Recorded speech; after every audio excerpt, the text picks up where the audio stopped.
and welcome to the Scuttlebutt Podcast, the show for current and former service members looking to grow. Today, you're going to hear from someone who has thought a lot about internal growth, Tony Nash. Tony is an Army officer and the host of the Got Your Six podcast, another podcast you should be listening to. He hosts business and thought leaders for quick episodes that are high impact and perfect for a morning commute to get you driving hard on the day. If I had to sum up our conversation, it would be to say that we discuss self-mastery. If you've read meditations or anything stoicism related, many of the concepts and ideas learned in that way of thinking underlie the principles we talk about today. Tony talks about how to use physical triggers to slow down time, how to free yourself from the need to be good enough, and why we need to meet resistance every single day. We also talk about the power of repeated small actions on a long time horizon, something that we really jammed on working in the podcasting and media space. Tony brings it in this conversation.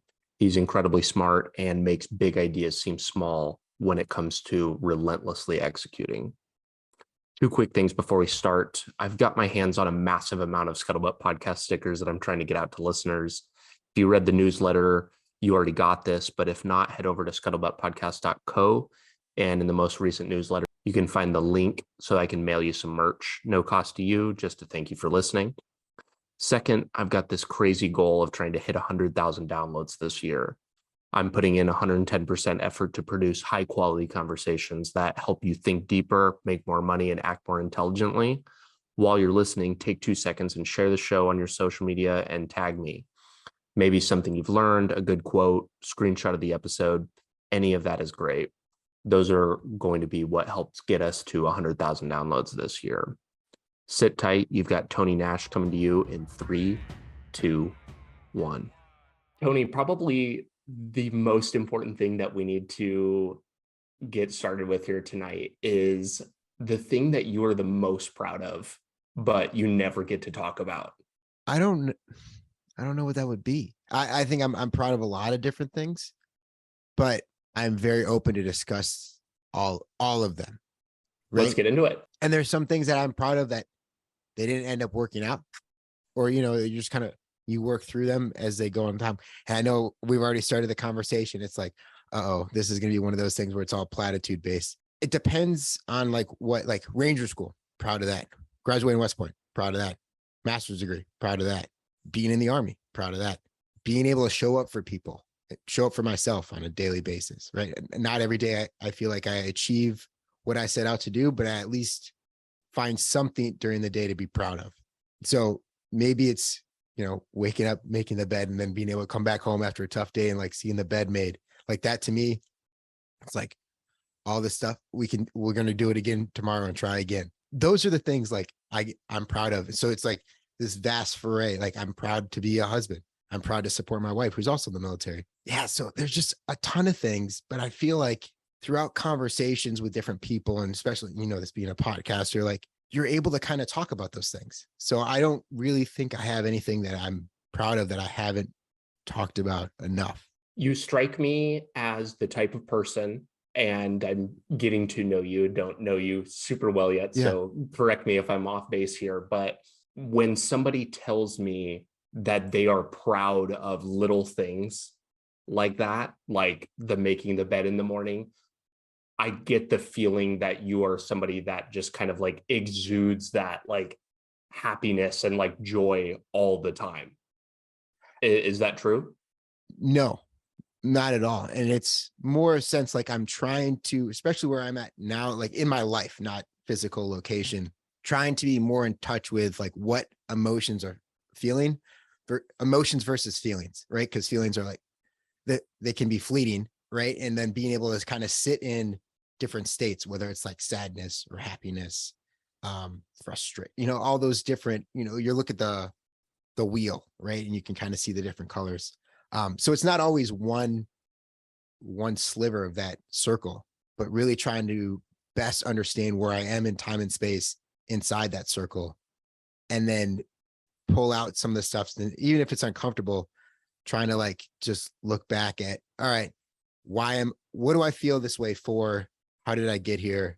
what does that do to me physically, emotionally, spiritually, mentally, all of that. But yeah, I do tend to be a generally positive and I would say outgoing person. How do you create that relationship with yourself where you can be in touch with those things and talk to yourself about how you get somewhere? As anybody who's listening likely knows, the military does a very, very good job of suppressing that. They want you to run towards gunfire. They've done a very good job of retraining us to not think that way, because it doesn't matter how you're feeling in the time of like distress. You have to act. And a lot of times there's not, even in debriefs or looking back on things, you don't really feel the exact same as you did at the time. It's all hindsight bias at that point. So how do you think that you've retrained yourself to be in touch with that? Sure. And I'd also say like we do train to reflect in those pauses, right? Like we take tactical pauses on operations or missions, or even during, firefights, you do take the time to kind of understand the situation throughout. So there is the action piece of it too, but you also have to be able to, if you just continue to charge head first, you're going to put yourself and those that lean on you and support you, as well as you're supporting, in danger. So I think there is a piece on both sides. And this, again, this is from the Army perspective. So I can't really speak to like other services, but I would assume, having talked to other people doing the podcast, everybody has like a different term for it, but there is this pause or slight reflection during action or while action is going on to like maintain that like kind of calmness throughout, even when things like your adrenaline spiking, things are going like a million miles an hour and it just seems like everything's going super fast. It can also feel like things are going very, very slow, almost like in slow motion. You mentioned a few minutes ago that there are things that you're proud of that maybe didn't work out. You mentioned a lot of very admirable, big accomplishments. What are those things that you're proud of that didn't play out? The opportunities that I didn't try out for, or looking to go places or do things where I self-selected early on for a number of reasons. I'm proud of those because that was a turning point where another opportunity would come up. Let's go back to grad school. I was fortunate enough to get into an Ivy League school. There's other ones that I applied to that I didn't get in, but I was fortunate for the friends and opportunities that I've had and made connections where I did get into. And had I gone somewhere else, I wouldn't have those connections. Maybe have same connections or similar, but the ones have just aligned better. Also failure, right? Like I've seen when I've put myself in a position to be successful and put energy and effort behind an action, I am successful regardless. But when I don't, and I know that, like we all have that voice in your head, like you haven't done enough, you start to see that over time. And then when you, like you said, you look in hindsight, you're like, I didn't do enough here for this event or this exercise or whatever. I need to be able to put energy back into this thing coming up, because otherwise I'll just repeat the same result again and again and again.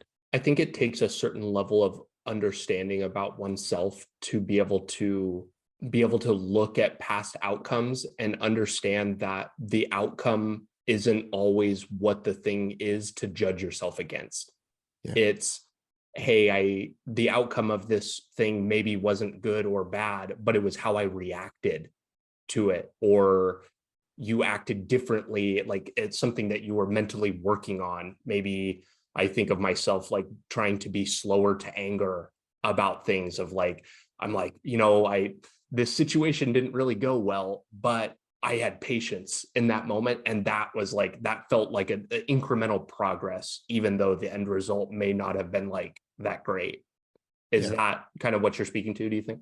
Yes. Like you're frustrated and maybe you write down that frustration in a notebook, or you type up an email to yourself, or pull up your phone and type out a quick note, and then you never send it. And then you look at it like, do I really feel this? Or is this something that's just kind of like in me right now because of other events and variables that are in place? And then you kind of look at it and you're like, oh, well, I really don't really feel that way. Have you ever like been mad and looked at yourself in the mirror?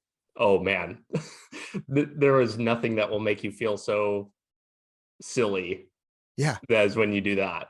Right. And it's kind of the same thing. It's like you're able to really like literally reflect and see, all right, let's take a quick second. Like, let's take a tactical pause and see where we're really at and kind of sit into those feelings and thoughts and actions and like just pull it back a little bit. What do you think that you have learned about yourself and what you need personally from those tactical pauses, as you call them?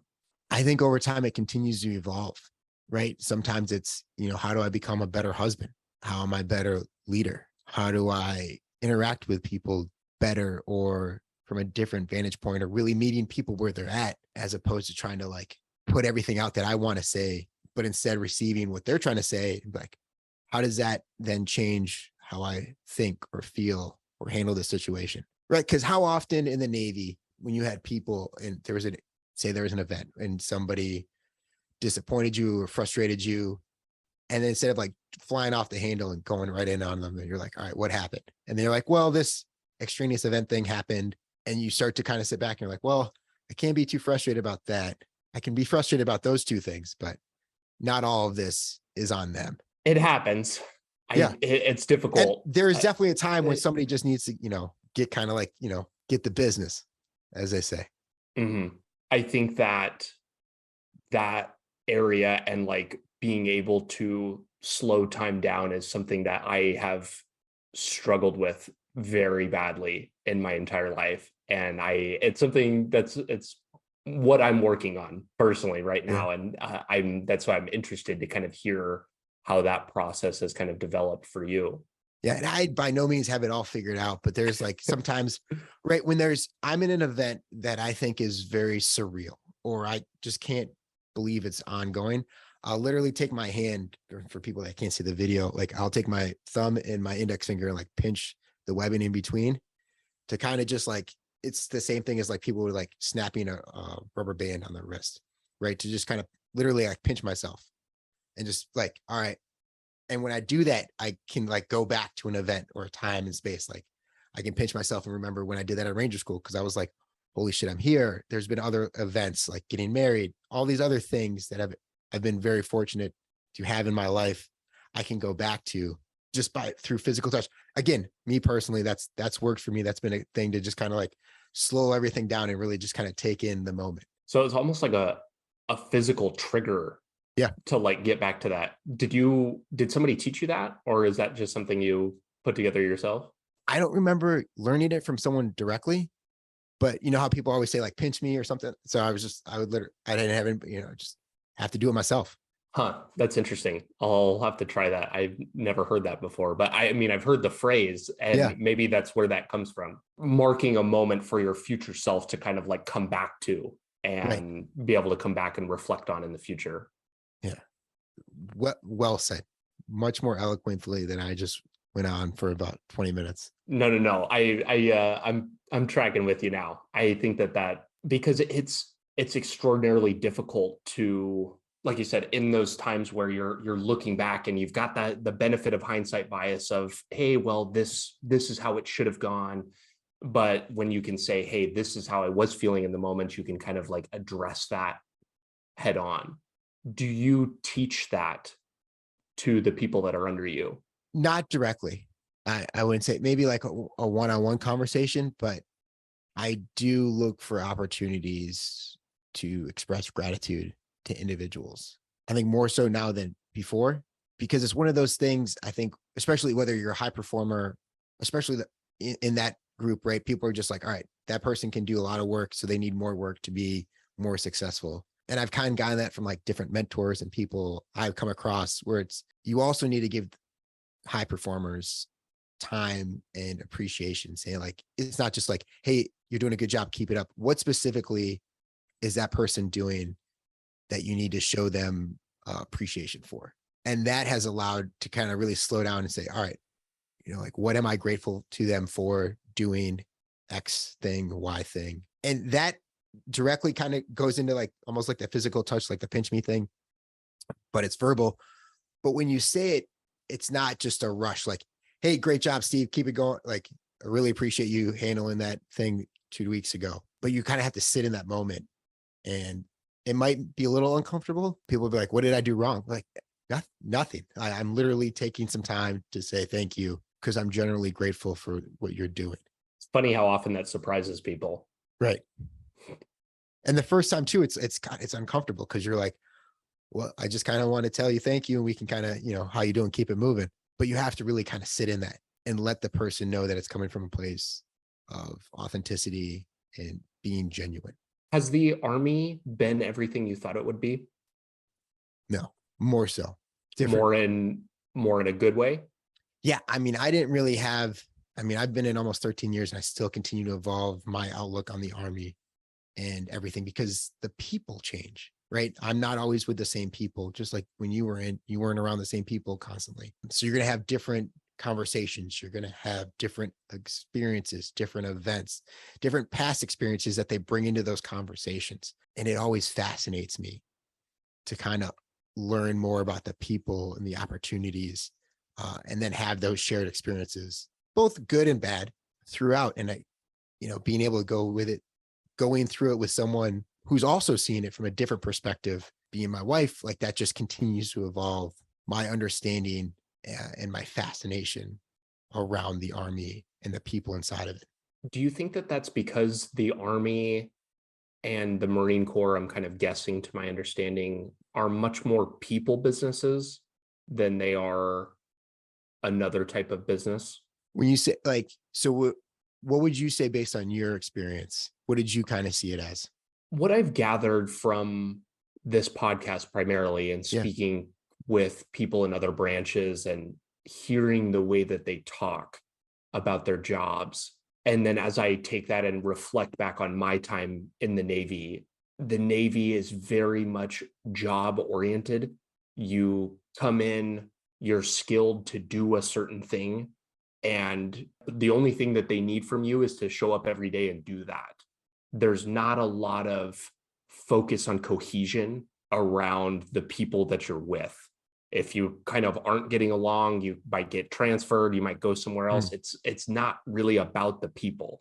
There isn't conversations about how we're going to all get along or how we're all going to tackle this objective together, which I'm guessing and fantasizing that maybe the Army and the Marines are more so about a unit.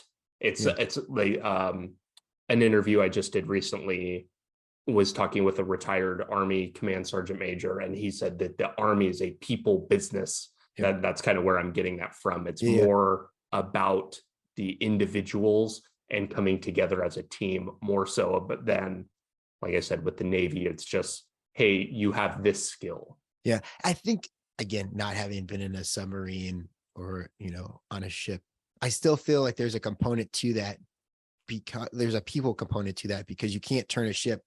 I mean, one person can say, hey, turn the ship, but it's still going to take every other person that helps turn the ship to turn the ship. So there's still that connective, and maybe that's hard to see because you are so skilled in your one specific area. So it's the forest versus the trees kind of conversation.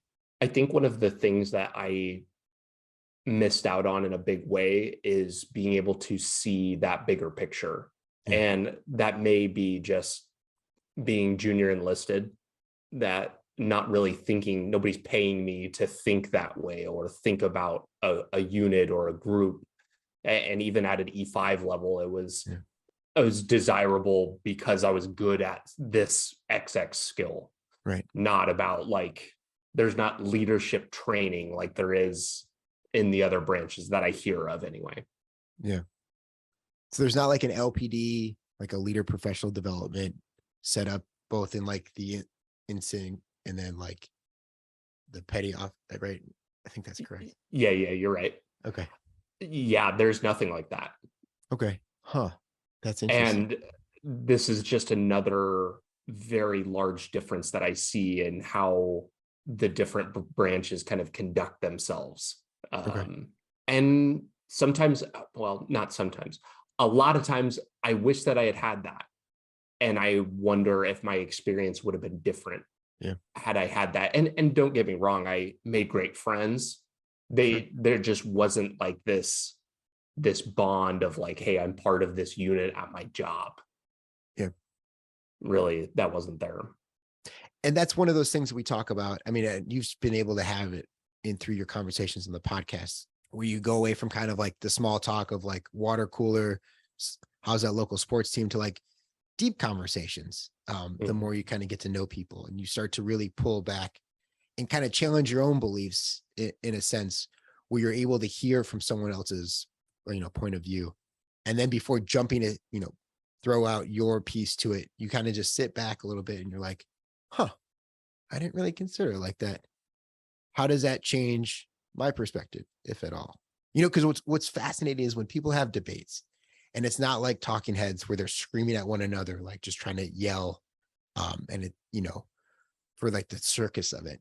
But when you have a conversation and people are at least can understand the point they're trying to make, and then watching that happen in real time is absolutely fascinating. Because I have walked away going into a conversation like, I didn't really consider that perspective to it. What is something that you've changed your mind on recently? Man, there's a bunch of stuff. Where to go? I think this isn't more of a recent thing, but I think it's been something that I've started to do more of.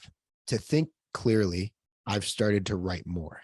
And by writing more, write less. And it's not something like publishing things out to people or anything like that, but just kind of writing down my thoughts and then seeing, all right, going back and is this really what I wanted to say? All right. Like the number one key on the keyboard is the delete key, right? That's the one that's used the most out of all of them, right? It's not a letter. It's not a special character. It's the delete key. Because in order to write clearly what Mark Twain, Winston Churchill all said, I would have written a shorter letter. To an extent, they've said this quote. I would have written a shorter letter if I had more time. So really getting out what you think or want to say, or what I want to say, and then going back and, all right, how does this really look like? And then what is the actual substance inside of it, as opposed to just a bunch of words coming out at once. I think that's been something that I've continued to reinforce time and time again, and only just become more convicted in that belief. It's amazing what you not only find out about yourself, but you realize how much you don't actually know about anything until you start writing about it. Yeah. I have so many interesting conversations where I'll talk with somebody and they are coming across as a bit of an expert, or are trying to, I perceive them trying to be. I say, why don't you share that with people? Like if you're really that good at something, you should be teaching other people. And what I presume is the reason why is people go to start and they realize that, oh, actually, I don't know that much. And it's not a good feeling. It's like you feel this conflict because you're so sure of something in your head and you go to write it down and you find yourself contradicting yourself. Like what you're writing is in direct disagreement with what you're thinking. Absolutely. And I think the other thing too is people get paralyzed by action because they have so much that they want to say, they don't know where to start. So they're looking at this like massive mountain, or this massive elephant. And instead of taking it like one piece at a time and just kind of like pulling it apart or starting somewhere, they're like, well, that's too much. I just, what, we'll just go on to the next thing. Do you use writing prompts, or how did you get started with writing? I'm not a good writer. That's it, right? Like you go, it's just like going to the gym or working on something and getting reps at it. Like I'm not good at it, and I see people that are great, and you start to like, all right, what do I really like about how this person does X? Not saying I want to become them, but I want to understand what I think is well done about their work. And then you start to be like, okay, if I think this is a redeeming, admirable quality, how do I start to build that in? It's the same thing like when you're in third grade or second grade, I can't remember when, like handwriting, you're tracing over letters, right? You don't just go like freestyle and just let it rip. You're tracing over letters. So you got to start tracing over things that you identify with and like, all right, this is what I deem as good, how do you then replicate it? It's interesting. I've heard several people talk about copywriting Yep. and how to write good copy for sales pages, for posts, for anything really. It's something that gets people's attention. And many great copywriters advocate for exactly that.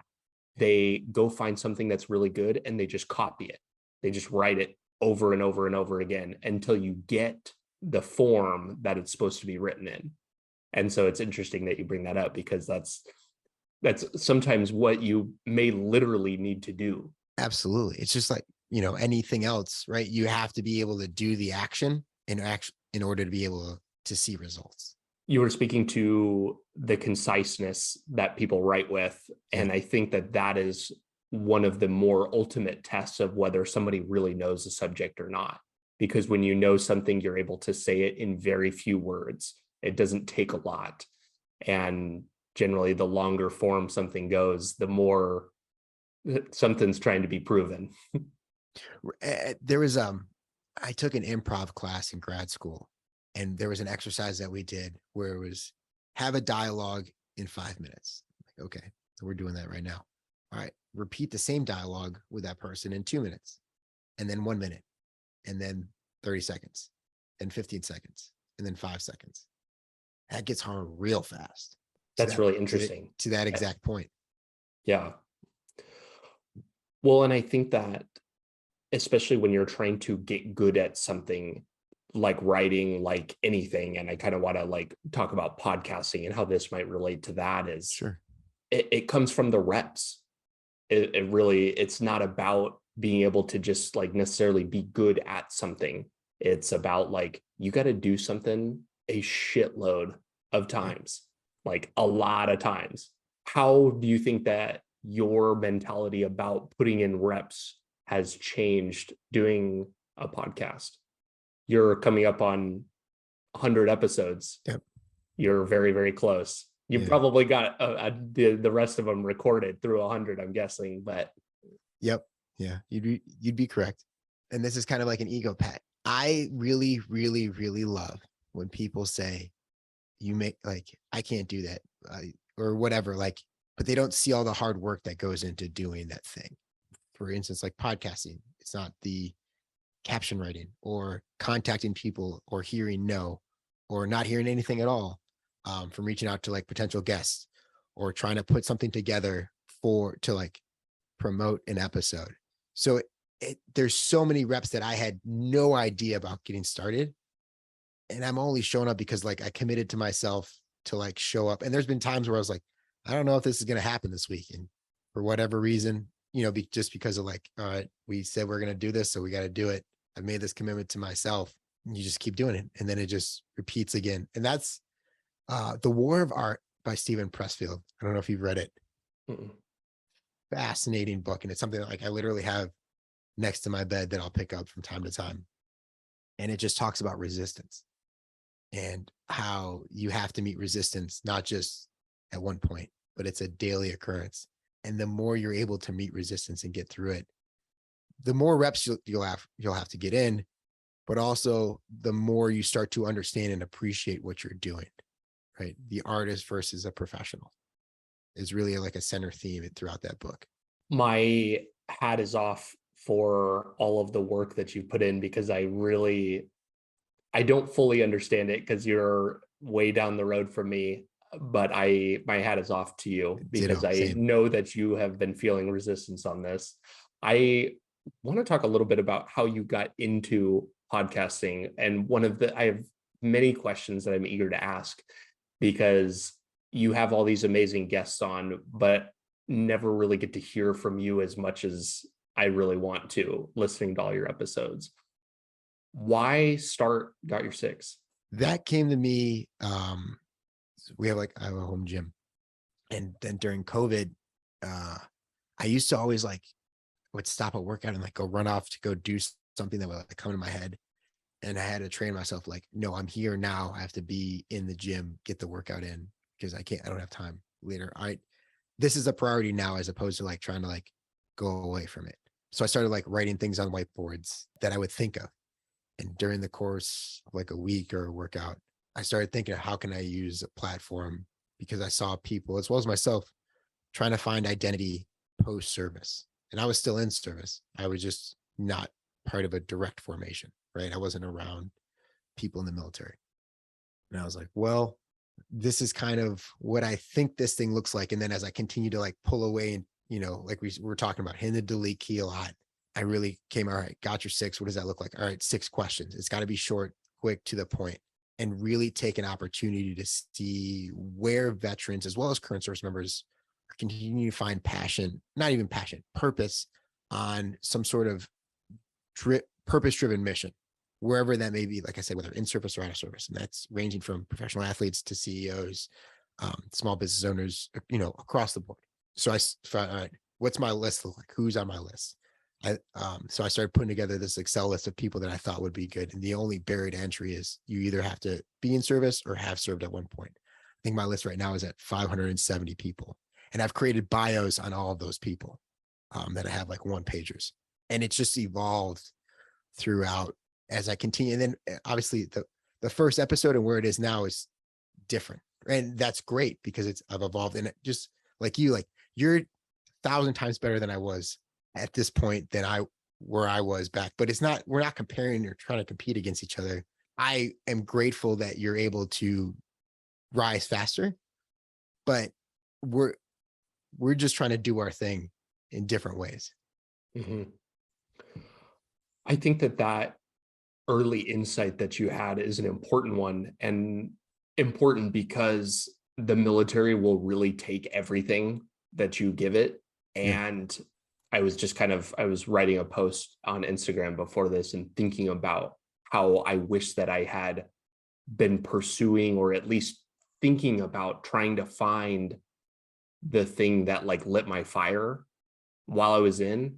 I don't know what the hell I was doing for 4 years, but screwing off for a lot of it. And I think that sadly is the case for many people. And that's also not just in service. That's probably universal, but I think that we both feel particularly partial to service members and finding that, because you've got this proven track record of being tough as nails, able to accomplish these really good things. They're thinking about all of that's left on the table with all this huge stack of high performers that aren't pursuing their bigger calling. Not that being in the service or serving for 20 years or whatever that is not a big calling, but there's going to be a day where you walk away and you're going to have to do something. Right. But that goes back to what we talked about with the delete key. It's just less is more. And by having that time, or even just considering, all right, what do I want to do? What does that all look like? If I just start small, I don't know where that's going to grow into, but it's going to grow into something. Mm-hmm. And what opportunities come from that? Who knows? What's the old, is it a Chinese proverb where like the best time to plant a tree was 20 years ago? The second best time is like now. Yep. And it's just starting with something, right? Look, and the same thing happens in like companies and organizations. Like Instagram looked like Yelp when it started, and it had a bunch of other shit with it, but they really found that their picture ability and people gravitated towards that. And that's what started and launched Instagram. And, across the board, your version 1 never looks like version 1,000. I think it's very easy to see people that you maybe admire or look up to, that it kind of looks like that they have it all figured out. It's like this overnight success, quote unquote. Little do they know they spent overnights editing and writing. 15 years in the making is that overnight success. Right. Exactly. 15 years in the making. Indeed.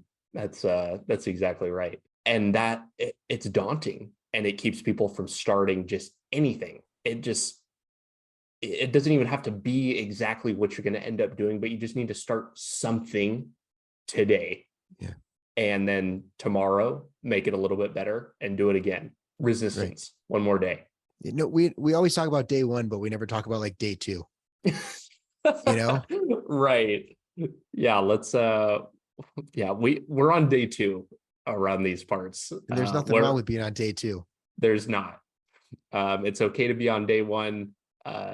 And day two is certainly easier than day one. That hump of just like starting something is tremendous. Like that is a huge burden. And there's a little bit of a sense of relief I get thinking about not doing that.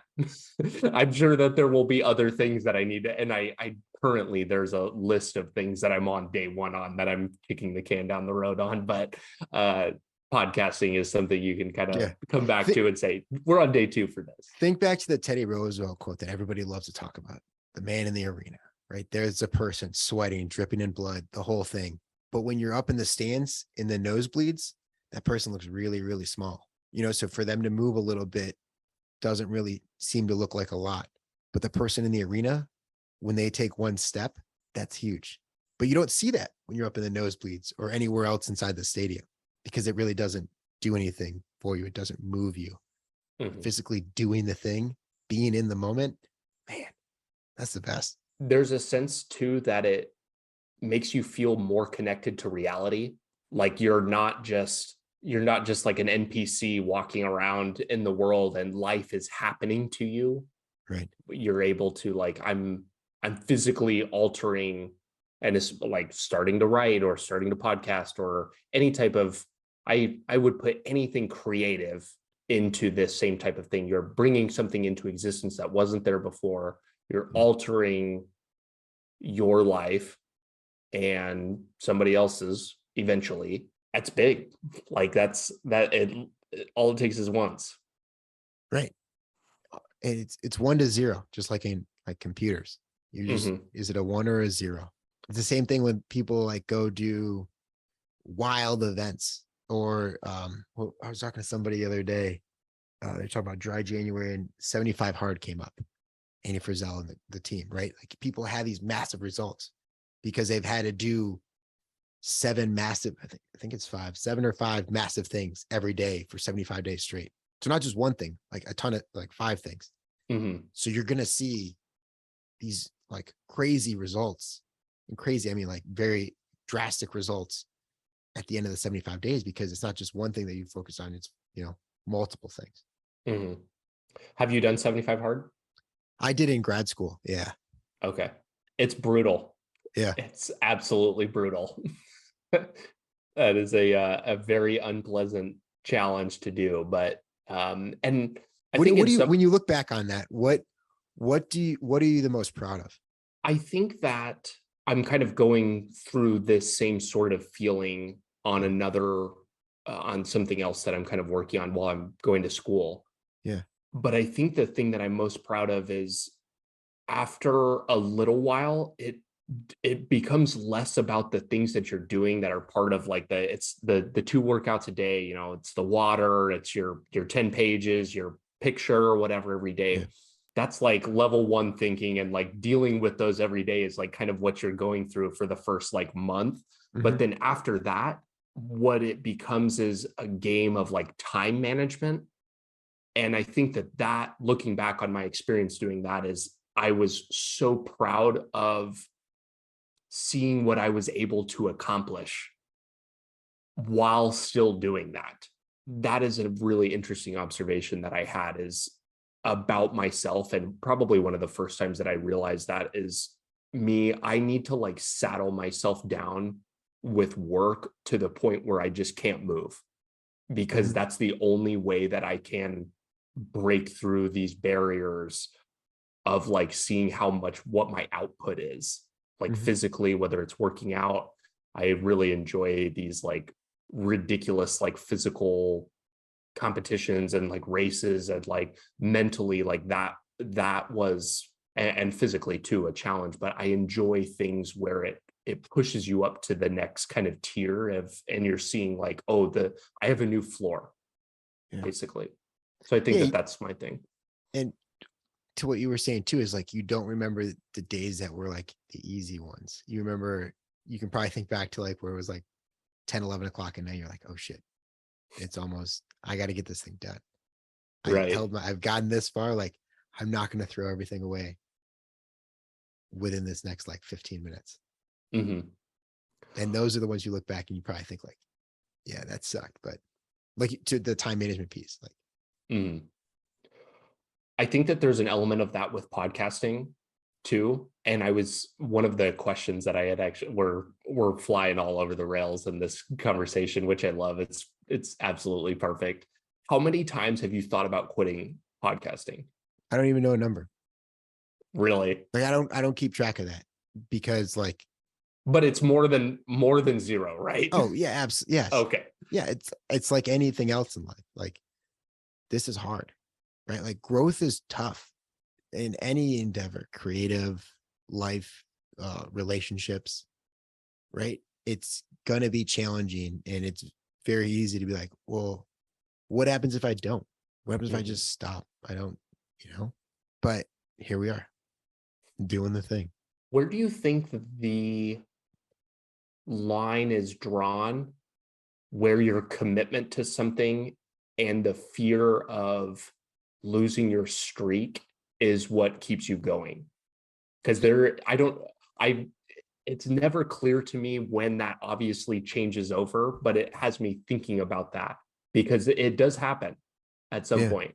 Certainly 75 hard, a week in, it's not going to be any big deal to start over. sure.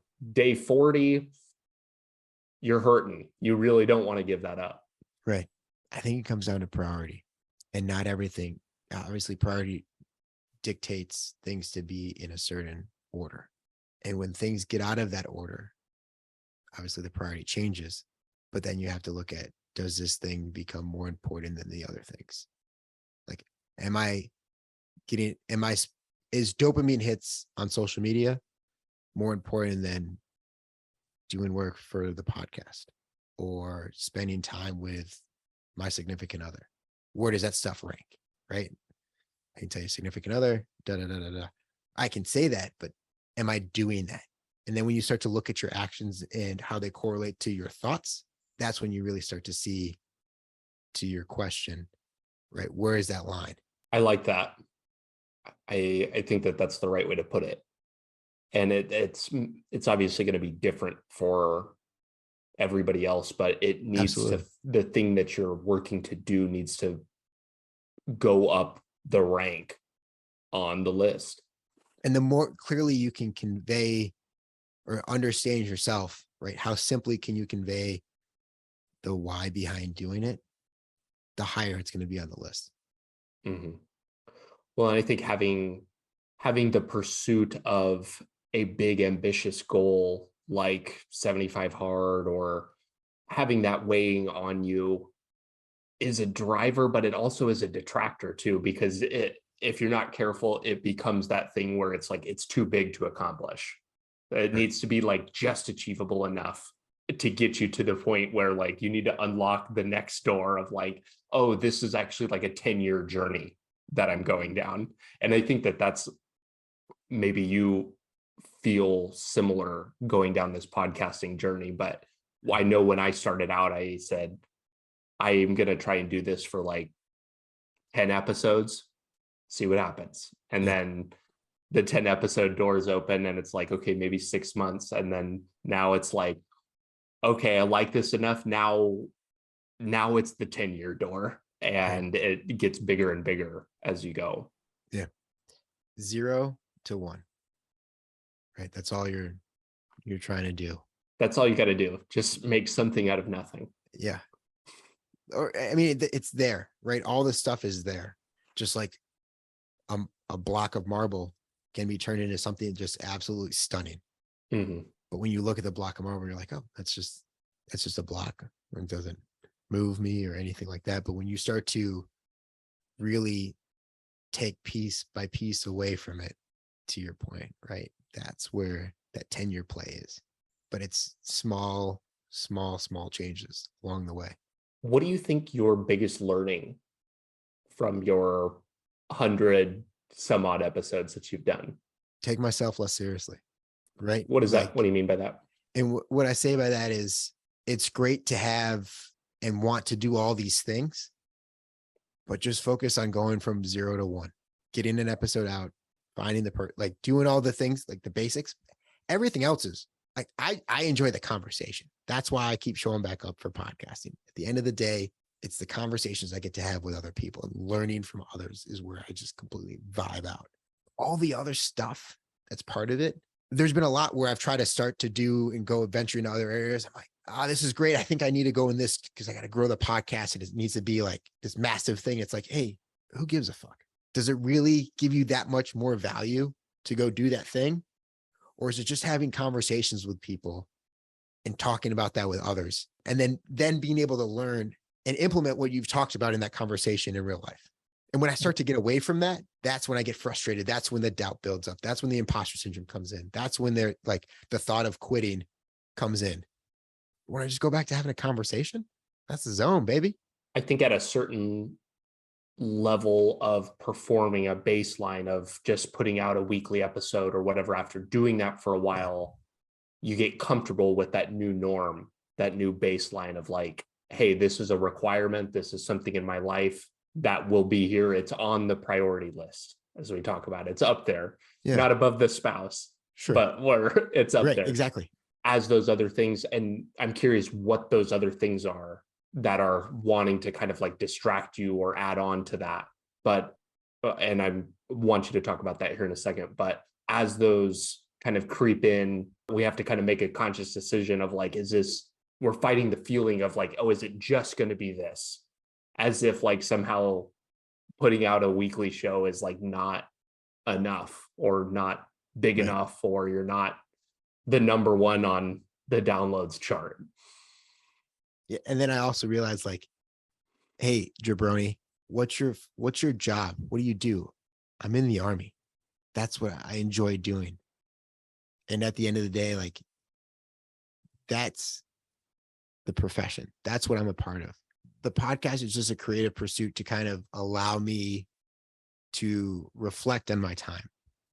And when I have these conversations with other people, whoever they may be, I'm able to appreciate more of what I'm doing, right? Because the podcast isn't a full-time gig. It's not where I get my income. It's not how I provide for my family. It's a very selfish endeavor on my part. So I can't let it take away from those other things that I absolutely truly care about to be priority. I think does that answer your question? Yeah. Well, and I want to get back to my original question, I guess, was what are the things that are distracting you in your eyes, or those extra things that are giving you that imposter syndrome or fear? I think it's not doing the work like we talked about. When it's not focusing on something that's going to start a conversation with somebody, or I think about, oh, I got to do all these other things that really don't matter, but I think they do. And I just need to focus on doing the one thing now.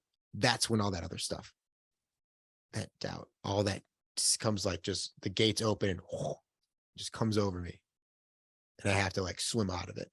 Who is the best guest that you've had on? The last one.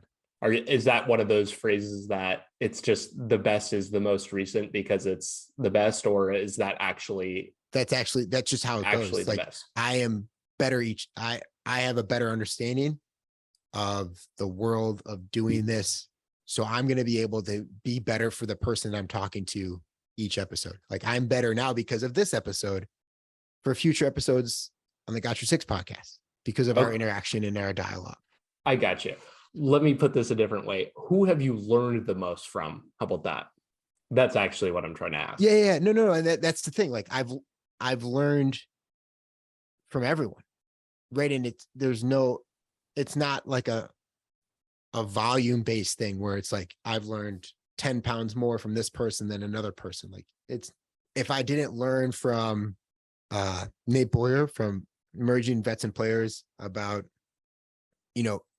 a thing, it's also that I implemented into my lifestyle here, and that helped me become a better person or be better in this individual engagement with an individual, or what I learned from an active service member who's a content creator and how they approach their process and their understanding, their appreciation for the art.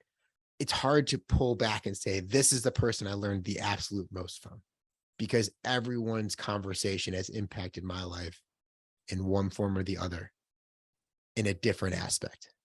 And I'm not trying to be like a cheese dick and say like, oh, everybody's great. No, but they really are. Like I go to the people I want to have on the podcast to have the conversations with, because I know I'm going to learn something from them. And I'll start a conversation that we've talked, back and forth a little bit. It's like, all right, this is what we're going to talk about. Then we go into it, just like you and I, like you sent me a list of questions that we were going to ask. We've hit like 4 of them, and there's nothing wrong with that, because you never know what's going to happen in the conversation, because your perception, your perspective, and your understanding of the conversation is going to change, because you don't know what the other person's going to bring to it. Mm-hmm. I think that that's one of the things that makes podcasting incredibly difficult, because you're balancing having a good conversation with being present, and often those are at odds. One of the things, I wrote a thread on Twitter about this the other day. I was talking about how my approach to creating each episode has evolved over time, and it has been extremely helpful for me to not even think about what the listener hears. Yeah.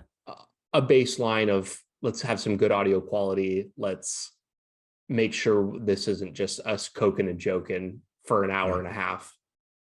But in the moment, this is you, Tony Nash, are the person, you are my customer, and I need to be like there. And if you want to talk about something that is not in this list, then we need to be there to talk about it. There's one of my favorite, and you'll probably have had experience with this. One of my favorite things that happens is when somebody says, they'll mention something offhandedly, and they'll say, I don't know if you want to talk about that. And I'm like, I absolutely want to talk about that. Whatever you just said, I got all night. Let's talk about it. Because that is like, that's the throwaway comment of, I want to talk about this, but I don't think that you're interested. Yeah. So good. That's the same thing as when you say like, hey, how you doing? And people are like, do you really want to know? Like, I wouldn't have asked. Right. And it's like, that's when it's like, all right, yes, stop, everything, pause, freeze, flag, right? Like, let's go into this thing, because whatever you got going on needs to come out. Mm-hmm. Let's talk about it. Absolutely. Or the other one, and I think as you saw, like when you play back the video, you'll start to see like my grin started to just get bigger and bigger as you were talking about, I don't want to talk about that thing. Is when people are like, I have never talked about that before. And it's very cool, because now you share a moment together where you're able to unlock something unique to the, to that interaction. Mm-hmm. Well, and it's something that wouldn't have happened otherwise. And those are things that you can't craft that. You can't anticipate that. There are a couple of good podcasters that it sure seems like they can somehow like fabricate that out of midair, but I am far from figuring that out. That's for sure. You've told me outside of this recording that you would love to do a talk show, which would be basically your show, 30-minute snippet in like a talk show type format. Mm-hmm. Talk to me about that. So let's go back to our conversation earlier about the person in the arena. That's me in the bleachers looking down and saying, that looks interesting, but not really knowing all of the aspects that go into that, right? Because not all the work's done to get to that goal. What I found, especially through like podcasting and like the higher I continue to rise in the military, is I have such an appreciation for the system. The outcome is great. The end state is what you're looking for, but the system, in order to get to that thing, because you might be going to achieve an end state, and along the way you're like, wait, this is not the thing with that we're trying to get to. Knowing the bigger picture, we're going to have to kind of shift a little bit and then continue to move forward, because maybe that's not the objective that you're trying to hit. It's something else, but along the way you've picked up, but you only could find that by going down the road of doing, right? Like there was this was a story in grad school where people wanted these like very high profile, well-to-do internships, right? At the McKinley's, at the Goldman Sachs, all those places. And then sometimes the people who would compete, stay up late at night, doing the interviews, doing all the prep, they would go through all these conversations and all this work, and then they might get there and they're like, they look around like, I want nothing to do with this. But they could only get to that point by having done the work. It's another thing when you say, like, all right, this is not what I want, but you keep going forward, and after something, you're like, I don't care about this thing. It doesn't fill me up. That's when it's, I think, too late. Dialing all the way back to your question, that's a mark on the wall right now. But the last 6 months, I've been able to grow, in a different role in the military. It's just been me. I've been able to focus on this thing because of other life events that are ongoing outside of my control. What that looks like in 2 months, 3 months from now, wildly different story. But it's about showing up today, doing the thing right now, and then doing it again tomorrow. But I can't look into the future and I can't look into the past. I can only do right now. There's absolutely no substitute for doing the work. And it's so ironic that you have to do all of this work just to figure out that it's not something that you want to do. It's terrible. I hate it. I think it's a blessing, because you have to start doing something, right? 10 episodes. Maybe you start doing 10 episodes of a podcast. And you're like, this isn't what I thought. I'm more of a consumer than a creator. That's fine. I can't draw for shit. I can do my thing, but like, I have not forced myself to put in the thousands of reps that are required to get to where I think it's good. And that's okay. It's not something that I'm driven by right now. Maybe down the road, I might get into, painting or whatever. Who knows? But I do appreciate having a creative outlet, whatever that may be. I think that more people are creative than they think. 1000%. I think the perception that most people have is that creativity is about drawing or painting, like you mentioned, but the reality is it's some sort of expression of unique ideas and experiences that you have, whether that manifests itself in writing or audio or coloring or whatever it may be. Yeah, metalworking. There you go. Metalworking, right? Sounds better than coloring. Yeah. Go get your coloring books out. Yeah. I've seen some very well done coloring books before. Oh yeah, I'm sure that it's a sport. Growing, like, we all do that growing up. At some point, we all look at are fortunate enough to have some sort of creative outlet, but for whatever reason throughout life, it doesn't tend to be the thing anymore, which is kind of like, it's sad, because it allows you to, right? Going back to where we started this whole conversation, allows you to take that pause and reflect and see, as you put energy and effort into this thing, how everything else that's brought you to that moment is then reflective in it. I want to talk about the pillars. You've got some content on your LinkedIn profile that outline a few pillars that are like life objective mantra type pillars that you kind of speak to. Sure. Want to go through these one by one. Yep. And we could just kind of riff on them. I don't have any big direction that I'm looking to take with them, but just want to hear what you think about them, and we can kind of see where it takes us. Okay. Servant leadership.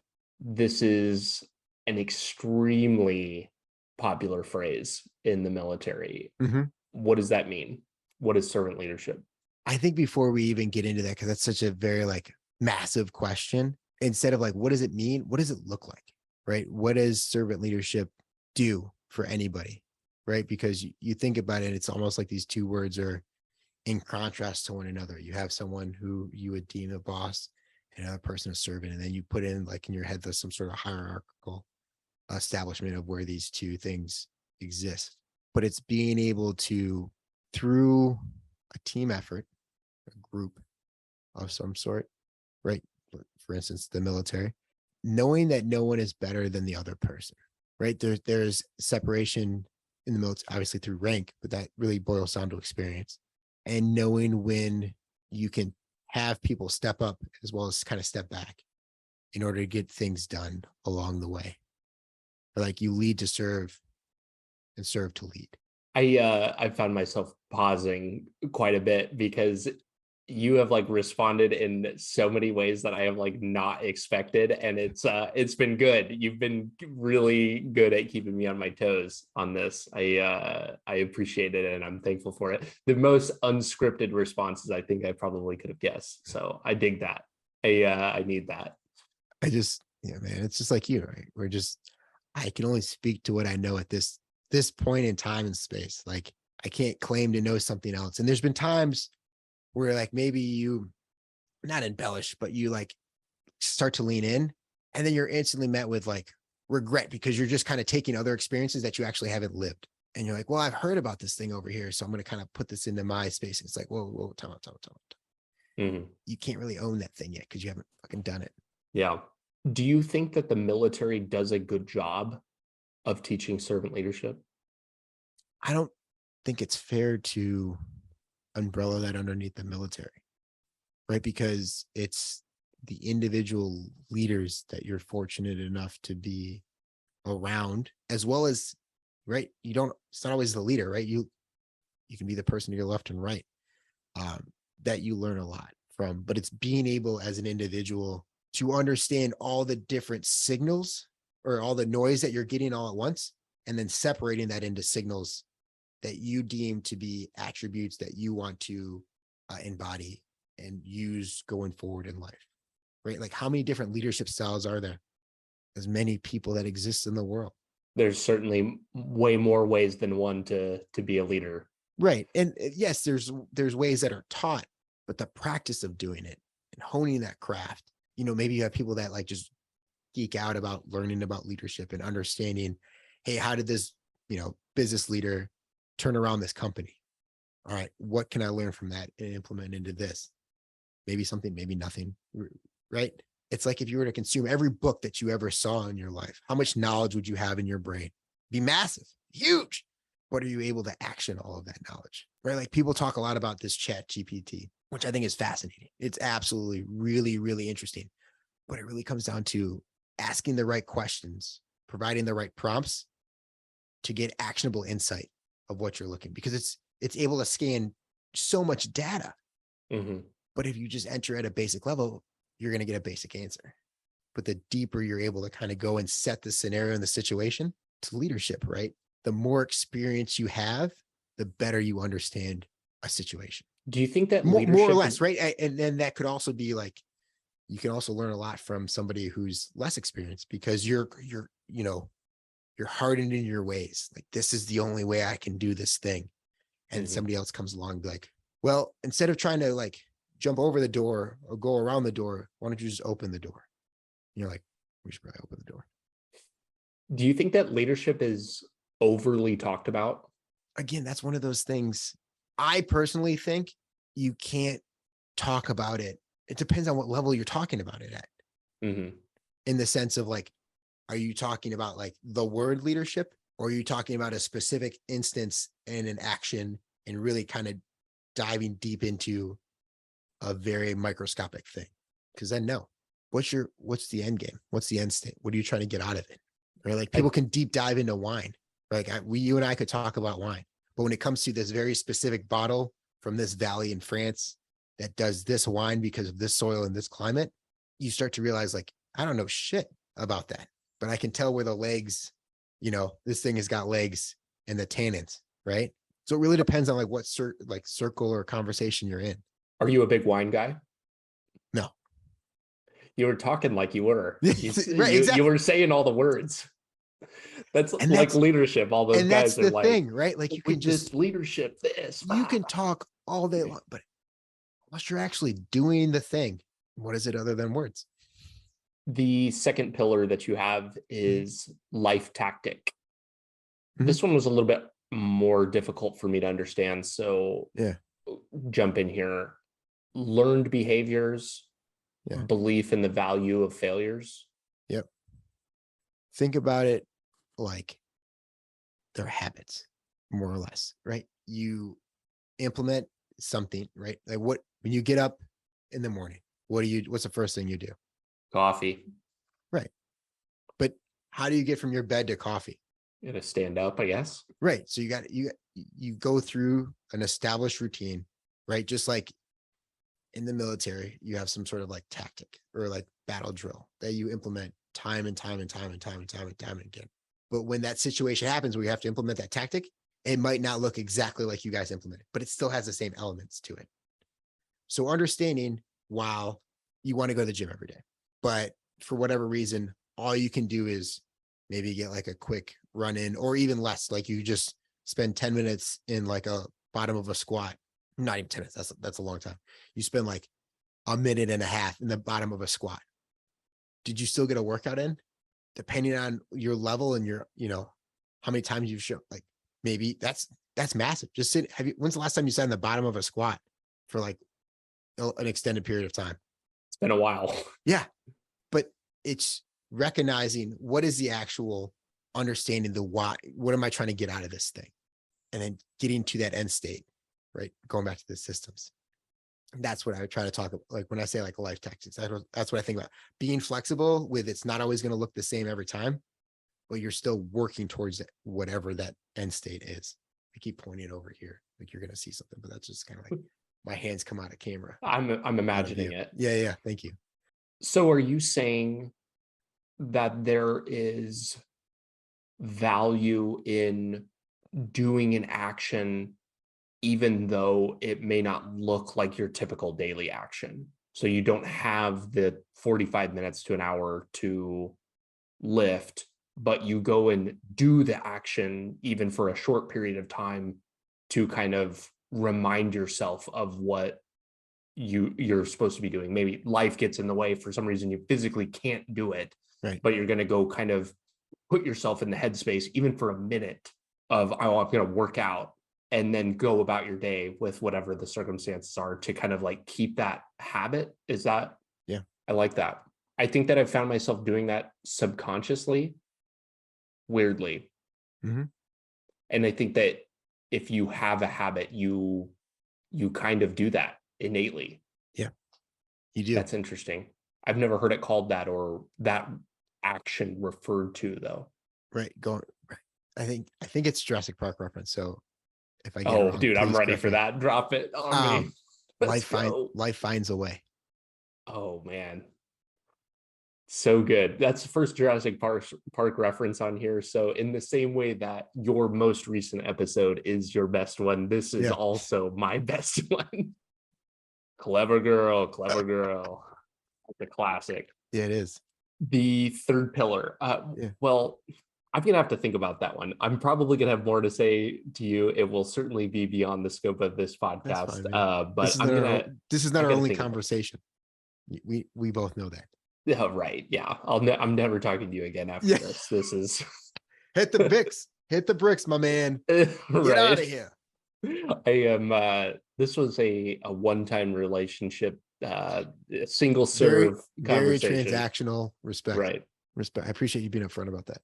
The sad thing is there are a lot of podcasters that treat guests that way. And that is, for anybody listening that is interested in podcasting, if there's a way that you want to make sure that you don't stay in this game very long, is treat your guests just like you're never talking to them again. And the inverse too, there's a flip side of that. Not every guest is your best friend. Yeah. Right. Like people, if you're doing, again, there's many different styles of podcasting. Like Mr. Ballin does a great job where he recants stories. Mr. Who? Mr. Ballin, former Navy SEAL, one of the top YouTubers in the game. Dude's a stud. And he tells true crime stories, right? It's just him going through, he like the amount of work he puts in behind the scenes to get to where he's at. Because he started doing YouTube clips. And then now he's evolved into podcasting. Or, this is specifically like interview-based podcast where you're bringing on another person. And depending on you're not always going to be able to contact that person again because they have a lot of other shit going on. It's not a priority on the list, but take the time you do have with them and appreciate that. Mm-hmm. Don't go into it thinking with the expectation. And I think that's one thing I maybe not have talked about enough, is really expectation management when it comes to podcasts. Like, there are going to be people who don't respond. There are going to be people who say no. There may be people you have to contact 7 times in order to get them to come on. If you do an interview style podcast, but you have to have expectation management. Mm-hmm. because you don't know if that person behind the scenes is talking you up to other people and saying, hey, this was a great episode. I really enjoyed going on, to this podcast because this, and this, because of how they made me feel. It's all about that engagement and that interaction with the other person and how they walk away and how you made them feel. Cause they could have walked in having an absolute shit day, or they could be super hot. Like they just got like this massive promotion or whatever. You have to be able to meet them where they're at and be able to give something to them other than time. Or maybe that is it. It's just time. Because it might not help you, but it helps somebody who listens. How many times do you come across an article on the internet where you're like searching for something, or like you're looking to do some sort of like content creation and just trying to understand something better. And you look at an article and you're like, this person wrote it like 8 years ago. You're like, this is really good. This is great. And you go to some other stuff. And you're like, oh, this is just getting better and better. And then it just stops. And you're like, what? This is all amazing stuff. What are they doing? I mean, there's been times where I've reached out to people and be like, hey, I read your article from 8 years ago. Thank you. I really appreciate you taking the time. I know this wasn't hard. I know this was hard for you to do, but I'm grateful that you did it, because you never know who's looking. Goes back to the point we were talking about of never quitting, finding your thing. And because you don't know who's going to be listening or reading 8 years later. I think it's understanding when to quit. If you do quit. Right. But like that thing, right? How many times have you seen or read about somebody who's like had 3 or 4 failed businesses, and it was the 5th one that like took off? Right. Happens But they a lot. learned something along the way. Absolutely. Our third pillar, inspiration. Make someone want to do something. If I had to actually sum up what this conversation, as I'm always thinking about titles during the conversation, like that, that would probably be the title of what we've talked about so far. Make someone want to do something. It's internal, right?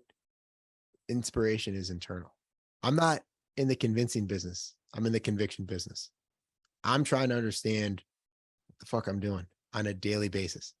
And if I'm moving in a direction that, when you're moving in the right direction, you have that like spidey sense or whatever people want to call it, that just gives you those like that energy and that passion to like continue to move in that direction. And then you also get the same when you're like, I don't know if I should be here.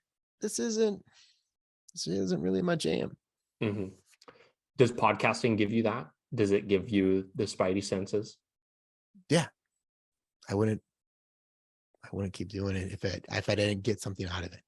I would hope not. Yeah. But again, people do. And we've talked about this, you hear, where you continue to go down a path because you feel it's the right thing to do. You've sought all the hard jobs because you felt those are the ways that I need to be able to, everything else suffers then, right?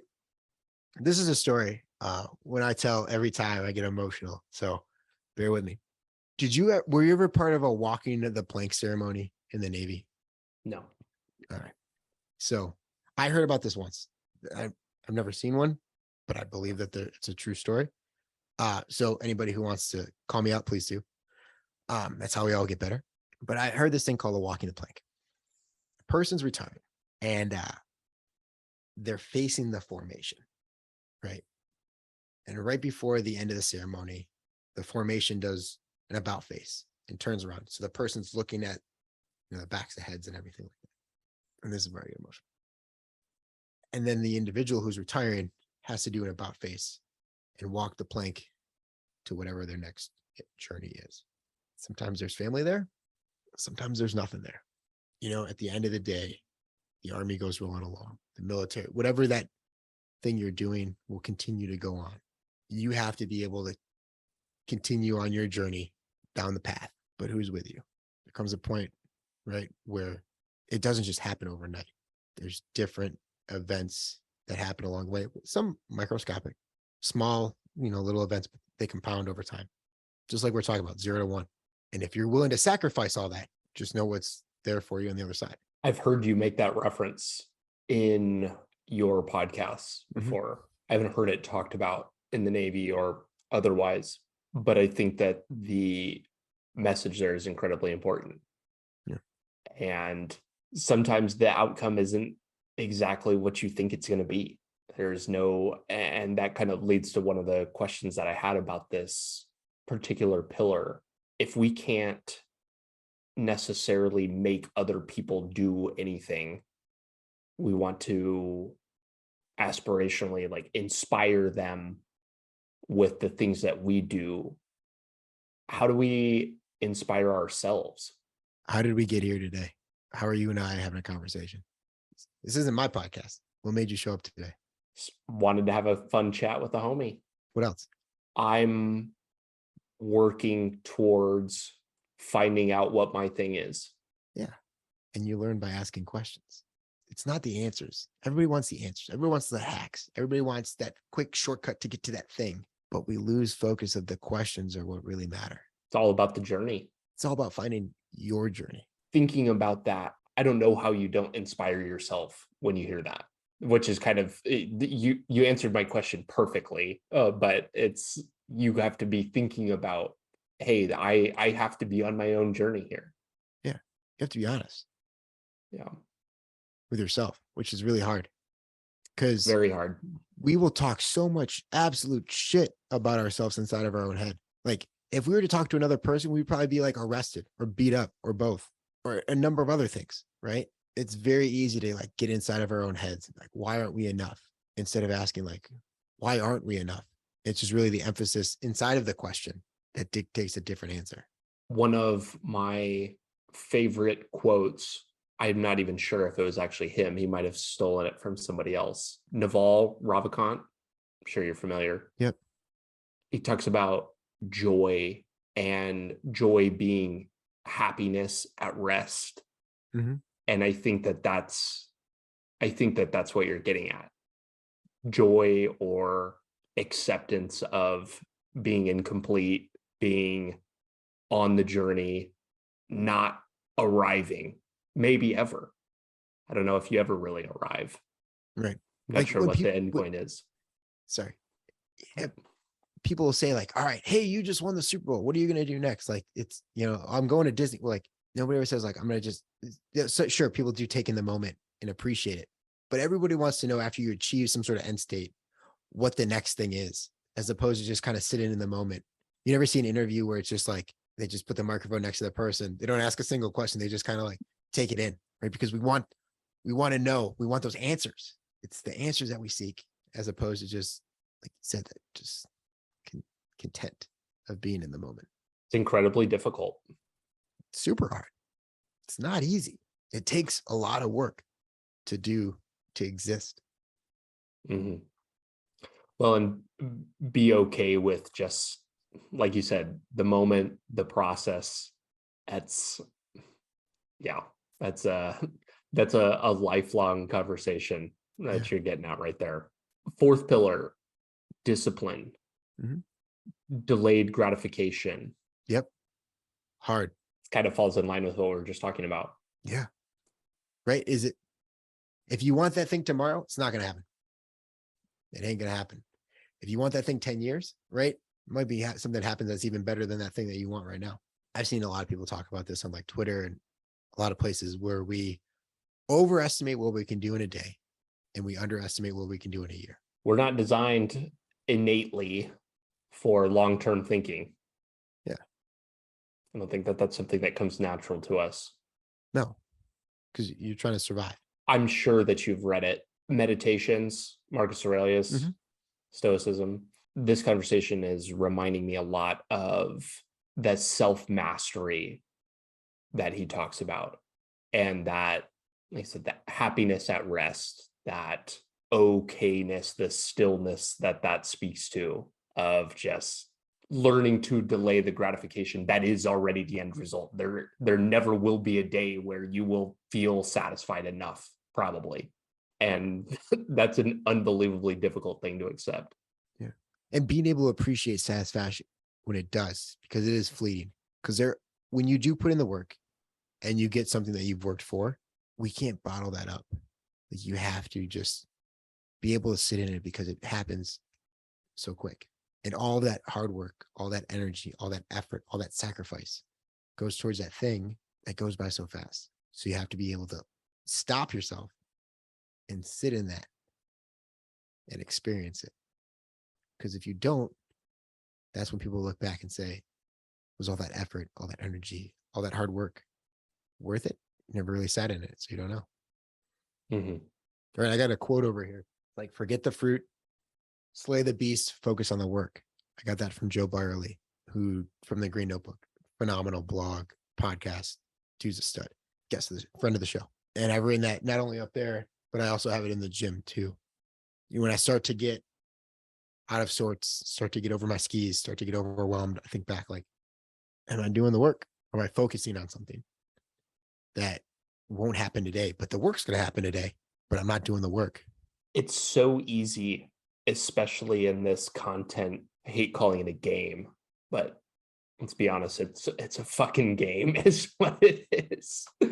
It's incredibly easy to get hung up on. You talked about it earlier.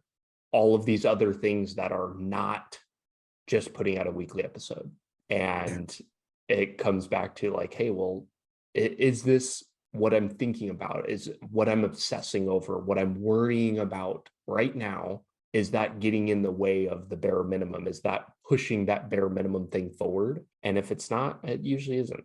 Exactly. Last pillar, encouragement. Mm-hmm. Do people hear what they want to hear when it comes to encouragement? Where do you think that encouragement is genuinely useful? So when you have a conversation with someone and they're coming to you, usually there's three things that they're seeking. One of three things, sometimes all, sometimes two, but it usually falls into one of the three buckets.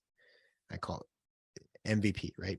Motivation, validation, permission. And all of those can be wrapped up in encouragement in different forms, right? Encouraging, yes, you are valid in your thought process or your understanding of the situation, right? That empathy, permission, all those things, like we were just talking about 45 seconds ago, all those things don't get you, are above and beyond the bare minimum. Just, you know what you need to do. Don't worry about those other things, or do worry about some of them, right? But more or less, no one's ever said in a conversation, I give you permission to do that thing that you're asking me about. Like, it's more like, yeah, you have the, it could be like, I don't know if I should, man, you got this, you got the skill sets, you can do this. And then motivation, it's like, well, I know you can do this because I've seen you do this, this, and this. All of those are just different forms of encouragement. How do we, maybe this is an answer we covered in the last pillar, but how do we encourage ourselves? Because all of those things, we shouldn't need those from other people. We shouldn't need motivation from other people. We shouldn't need validation from other people. We shouldn't need permission from other people. I know we talked about Jack Butcher before. He talks about the permissionless apprentice a lot, that a big concept he has coined. Yeah. How do we encourage ourselves through each of those things? You just look in the mirror. We all know what we want. We all know what we're seeking. Taking that step, being in the arena, inching a little bit closer to that thing gives you that encouragement. But along the way, like, you can only have your head down for so long, and you're gonna have to look up and be like, is this the right path? Have I found someone who's done this before? Because I could be going right. Sorry to go back to another analogy, like pilots, every degree that they're off for every mile, they can end up being, you're flying a degree off for 60 minutes, you're 60 miles off course, right? But if you have traffic control come in and be like, hey, you're starting to veer off course, get back on. Okay. You can continue to fly on your path. And then to the permissionless apprentice, right? It's like, you're not asking someone, you're just going to do this thing, right? How many times has that happened where you've gone above and beyond for something else, or done something to try? Like, if you want to reach out to somebody that's like super, that you put on like this pedestal, and just by saying sup isn't really going to do anything. But if you say like, hey, I saw this thing, we have this in common, really appreciate you did it, that's more than sup. And you provide some sort of like value behind that, that instantly rises. I mean, I'm sure you start to see it too. People are always hitting you up about like, oh, I see you do a podcast, let me create some content for you, all this stuff. Like, okay, cool. Create some content. Like, what do you got? Crickets. There's no traffic in the extra mile. You were just talking about air traffic control guiding us back to the path. What do you think about us going down a path that maybe nobody has gone down? There isn't that voice or that person. And especially if you have aspirations of doing something that nobody has done before, you're going to a place where nobody can guide you. There's no come back to the course conversation at all. I would say I would push back on that and saying maybe that specific thing that you're looking to do, but there's elements that have kind of gotten you to that point that you can then reference. Right? Roger Bannister in the 4-minute mile, everyone said can't happen, not possible, not humanly possible. He broke it 90 days later, and then within the next like year, there's a number of people that broke and beat his time. Right, but people have been running before, so yes, there is something to be said about trailblazing, but those trailblazers are taking and collecting from other people who have gone about different paths to get to where they're going. In some ways, we need to learn from others, but not necessarily look for their path, just the guiding principles that got them to their perceived success. Yeah, or even Still somebody make who our can own. just call you out, like you start to get inflated or whatever, and they're like, "Hey, is that really you?" And you're like, "Maybe it's not." It could be something like it could be someone who has nothing to do with that thing that you're pursuing, but they can give you that dose of reality. And it could be someone you've never interacted with before. Because another gym analogy, you can see somebody trying to like struggle to like deadlift so much weight, especially somebody beginning on it. I love like beginning something new, but you could be giving tactile cues as a coach to that. Like say you're coaching an athlete and you're like, "Hey, do this, pinch like engage your lats, all this stuff." And then somebody from across the gym says like, "Your hamstrings look loose." And they're like, "Oh," and then whoom, weight goes right up. They never interacted with that person. They didn't know who that person was. They might never see that person ever again. But now they can do the movement better because it just finally got through at the right time. How do you use these pillars to make daily decisions? I think we've talked about that like throughout this conversation, whether it be servant leadership, the life tactics, inspiration, discipline, encouragement. I think that just kind of all funnels into just who I am as a person through different experiences and events that we've discussed over the course of our conversation. But it's not like, "Hey, it's 6:00 at night. Let me put in a little bit of discipline." It's just kind of become ingrained in who I am. I don't think that this would be one of those things that would take away from what you're currently working on, but I would absolutely love to read some work that you put out on each of those, just to kind of put a bug in your ear. Yeah. Done. I got you. Tony, this has been a very, very fun conversation. We could probably go all night, but I'm going to close out with one serious question Okay. and a fun one. Okay. Which one do you want first? Serious. Serious. Yeah. What do people misunderstand about you? Just like anyone else, they only see a time, like a snapshot. Like if you look at film, right, it's a frame. But when you start to go and ask and understand and really engage with someone, you start to learn more about them, right? Because one of the questions you asked me was like, "Are you always happy?" I'm like, "Fuck no, I'm always not happy." I experience life just like anyone else, one step at a time. So being able to, maybe this isn't me like meeting people where they're at, and tonight you met me where we're at, and I'm grateful for that. Sure hope so. The much less serious question, why did you stop opening your podcast with aloha?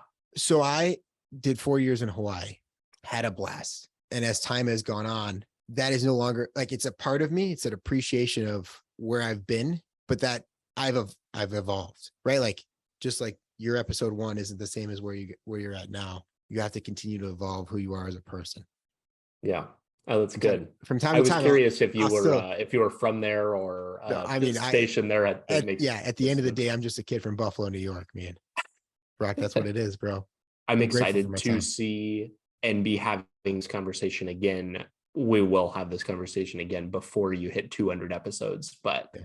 in the same way you've evolved from episode 1 to episode 100, I'm very excited to see what the next 100 look like for you. Thank you, brother. You too. Where do you want to send people, and how can myself and or listeners be useful to you? Useful. I've never been asked that question before. That's a fascinating one. I'm going to come back to in a second. As far as me, Got Your Six podcast. Check it out. Weekly episodes drop Monday. The Tony Nash doesn't get as much love as it should because a lot of it's directed towards the Got Your Six podcast. Either one, I would. Got Your Six podcast is a blast. Listen to an episode. If you don't get hooked, that's fine. Let me know. Always looking to improve. Useful. Find what you're looking for. Well, no, let me back up. You know what you're looking for. Do one thing today to work towards that. Couldn't have put it any better way. That's exactly what we need to be doing. Tony, I really appreciate your time. Thank you so much. Thank you, brother. Appreciate it. Thanks so much for tuning in today. Your listenership helps me better educate people like you and the rest of our nation's military, both past and present, on building a successful life outside of military service. If you're looking for more ways the top vets are leading more effective lifestyles, building businesses, and using the resources designed specifically for you, press here for a selection of some of the best clips. Be sure to like this video and subscribe to the channel to stay up to date, and I will be talking with you soon.